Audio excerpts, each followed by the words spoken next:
We have some free agent running backs, and I'm honestly afraid for anyone who is a free agent running back right now because this draft class is insanely loaded.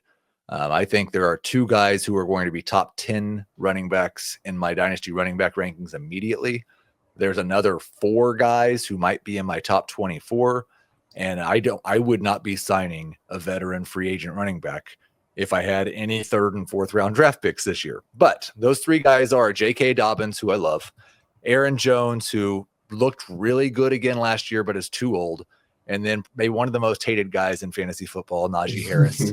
Although I anticipate that NFL coaches and general managers like Najee a lot more than fantasy football managers do.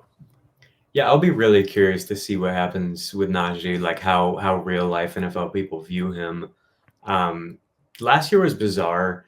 He like avoided way more tackles than he had previously. And I felt like he kind of changed his running style. It seemed like he lost some weight and was like trying to make more explosive plays.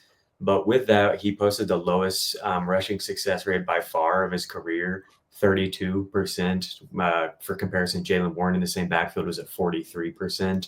And I do think that matters most of the time to NFL people. It's hard to ever like feel like there's anything among these running back stats that really matters that much in terms of signal and how we can expect NFL decision makers to follow it. But I do think success rate is one that I've noticed that it's like running backs who, turn out first downs and positive plays generally get rewarded. And then we see guys who are like Najee who are doing too much kind of fade into obscurity. And so it wouldn't surprise me if that's what happens with him. Either way, yeah, I'm not feeling overly optimistic. I don't know. I guess if he lands in just a perfect spot, then he'll still be fantasy relevant. I think Najee before last year seems to fit really well into that Jamal Williams role in the Ben Johnson offense. Like let DeAndre Swift be DeAndre Swift and let Najee Harris score 15 touchdowns. But you're right. If he's going to focus more on dancing and less on picking up the 3.5 yards every single time, then he doesn't fit quite as well in that mold. I assume that what you saw from Aaron Jones last year, like he still looked like he's really good. It's just hard. Like it's really hard. Maybe you send a 2nd round pick for him and hope that he gets a good landing spot. Yeah, man. Sorry that just like I'm stuck on adding Najee Harris to what we just saw from Chicago last year. That was one of the grossest offenses I've watched in so long. It's like, what would make it better? Add Najee Harris. Ben Johnson's truly got to be a wizard to make this work.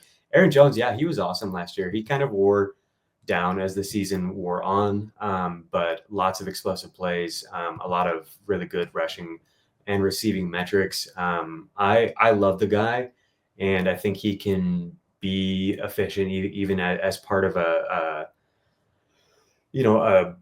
committee, which is probably what's going to happen here. I would have to think. I don't think anybody's signing up for bell cow Aaron Jones experience at this point. But I think he could still be fantasy relevant. And then if, the guy he's with goes down, then he might end up being, for a month, like a top 10 type of running back.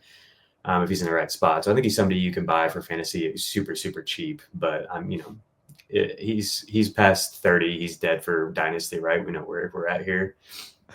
JK Dobbins is actually my highest ranked free agent rookie running back, but again, kind of feels like a Justin Fields situation where, man, JK Dobbins, if he could just play 15 games, I think could be awesome in the right situation, but JK Dobbins also may not ever be a starting fantasy running back again.